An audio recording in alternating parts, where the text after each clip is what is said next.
So welcome guys, this is my first video of this channel. तो in this video मैं आपको बताऊंगा कि how to make your career in operations and logistics, right. I have worked in supply chain and operations for 2 years। Then उसके बाद I switched in category management, right. So I will talk mainly about कि आप कैसे अपना करियर start कर सकते हो in supply chain and operations, right. तो काफी सारी कंपनीज है, जैसे Amazon है, डिलीवरी है, ecom एक्सप्रेस है एंड ओम लॉजिस्टिक्स है। These sort of companies are hiring for supply chain managers, team leaders, senior managers, directors, right. तो लेट्स मूव फॉरवर्ड। तो let me talk about the skills first. क्या skills आपको चाहिए इस field में घुसने के लिए? तो you need to have a good communication skill. Then उसके बाद आपकी अगर मैं हार्डकोर स्किल्स की बात करूँ तो एक्सेल आना चाहिए आपको अच्छे से। I mean V lookup, H lookup कैसे लगाते हैं, then afterwards how to use some product, this sort of things you need to know. Generally supply chain and logistics में आपको पीपल मैनेजमेंट करना पड़ेगा and strategies and plan execute करने पड़ेंगे आप अपने वर्क को एग्जीक्यूट करने के लिए, right. If I talk about pure logistics और सप्लाई चेन, इसे कंप्लायंसेस मैनेज करने पड़ते हैं। How, let's start with how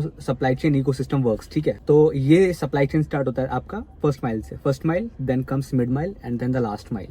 तो फर्स्ट माइल में होता क्या है कि तो चीजें फर्स्ट माइल से स्टार्ट होती है कि जो शिपमेंट्स हैं वो फर्स्ट माइल से उठ के, आई मीन फर्स्ट माइल से उठ के आती हैं हमारे मिड माइल में then it goes to last mile. हाँ, you need to know about some terms. Inbound क्या होता है, आउटबाउंड क्या होता है, फ्लोर ऑपरेशंस क्या होता है, right. These sort of things are very common in supply chain logistics. Inbound होता क्या है कि इनबाउंड पे हमारी गाड़ियां आती है, हमारी गाड़ियां आके लगती हैं, ठीक है। And one more thing, they carries 3 types of load, B2B, B2C और हैवी लोड, ठीक है। तो जो हमारा B2C शिपमेंट है, जनरली वो B2C शिपमेंट हमारा सॉर्ट होता है प्रोसेसिंग सेंटर में। एंड B2C शिपमेंट जब भी हम बोलते हैं तो पीपल जनरली अज्यूम्स कि B2C शिपमेंट छोटे होते हैं, या आई मीन छोटे तो होते हैं, but you can see a lot of B2C shipments in big and heavy weight also, ठीक है। तो शिपमेंट्स पहले फर्स्ट माइल से आते हैं, देन मिड माइल पे, देन लास्ट माइल में अप्रोच करती हैं। और तो फर्स्ट माइल में we had a very big processing centre जिसमें हम B2C शिपमेंट्स सॉर्ट करते थे, ठीक है। And I was working in a very big MNC, very big supply chain logistics company, नाम तो नहीं लूंगा मैं। तो उसमें as a supply chain manager I was working there. अब हम बात कर लेते हैं कि ये कंपनीज हायर कहाँ से करती है। If you are from a Tier 1 college such as NIT हो गया या IIIT हो गया,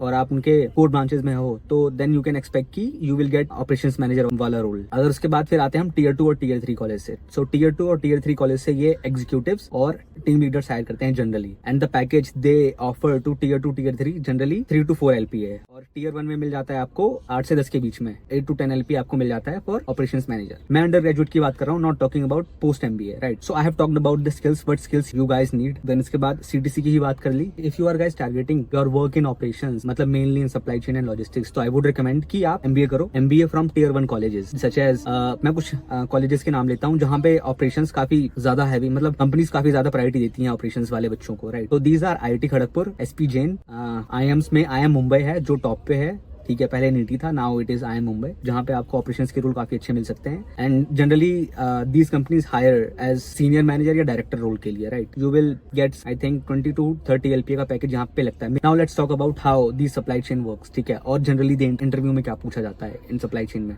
ठीक है। So how supply chain works की फर्स्ट माइल से स्टार्ट होता है, then comes mid mile and then the last mile, right. ये भी मतलब ये जितना भी होता है ये आपका इन्वेंट्री के अंदर ही होता है, बहुत बड़ा हब होता है जहाँ से आपको काफी सारे कंप्लायंसेस मैनेज करने पड़ते हैं। For instance when I was working in these companies, I had to manage a lot of compliances। जैसे हम फ्लोर मैनेज कर रहे हैं तो फ्लोर पे जनरली शिपमेंट्स होती थी, एंड हमारा काम ये होता था कि जितनी भी शिपमेंट्स है, they suppose to be on the correct sectors. तो सेक्टर्स भी काफी टाइप के हैं। तो सेक्टर्स ऐसे बनाए जाते थे कि NTC के सामने, आई मीन कि हमारा हब है, इधर से गाड़ियां आ रही है और इधर से गाड़ियां जाएंगी, राइट। और बीच में हमारा फ्लोर होता था। सो जहां से गाड़ियां आती थी उसे इनबाउंड कहते थे, और जहां से गाड़ियां जाती थी दूसरा एंड था, उसे आउटबाउंड कहते थे। बीच में फ्लोर होता था जहां से अलग अलग सारे डॉक्स होते थे काफी सारे, तो जहां गाड़ियां लगती थी सारे डॉक्स से शिपमेंट्स आते थे। इन different vehicle we had a lot of shipments which belongs to different sectors, ठीक है। हमें सारे के सारे गाड़ियों से शिपमेंट निकालना पड़ता था, सारे के सारे शिपमेंट जाते थे उनके बिलोंगिंग सेक्टर्स में। सपोज कि ये गाड़ी आई, उसमें 25 सेक्टर के शिपमेंट्स हैं, आगरा, देहरादून, गुड़गांव, एग्जांपल दे रहा हूं मैं, ठीक है। So the shipment suppose to B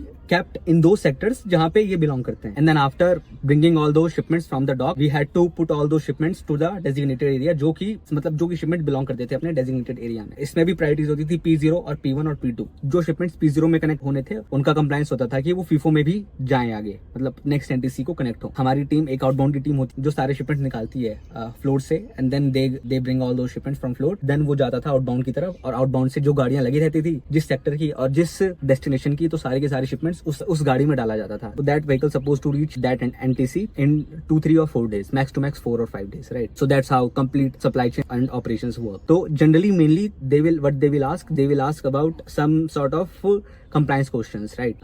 What they ask me, मैं बताता हूँ, ठीक है। मेरा फाइनल इंटरव्यू था, तो in first round they asked me कि how RAC cycle works, because I was in core branch mechanical and production engineering, तो दे आस्क्ड मी कि हाउ RAC साइकिल वर्क्स, तो ये मेरे कोर सब्जेक्ट का था। Then in the second round they asked me this supply chain operations का work, मतलब if इस रेट से मेरी शिपमेंट्स आ रही हैं हब में, तो मैं किस रेट से निकालूंगा कि मेरा फ्लोर कांस्टेंट रहे।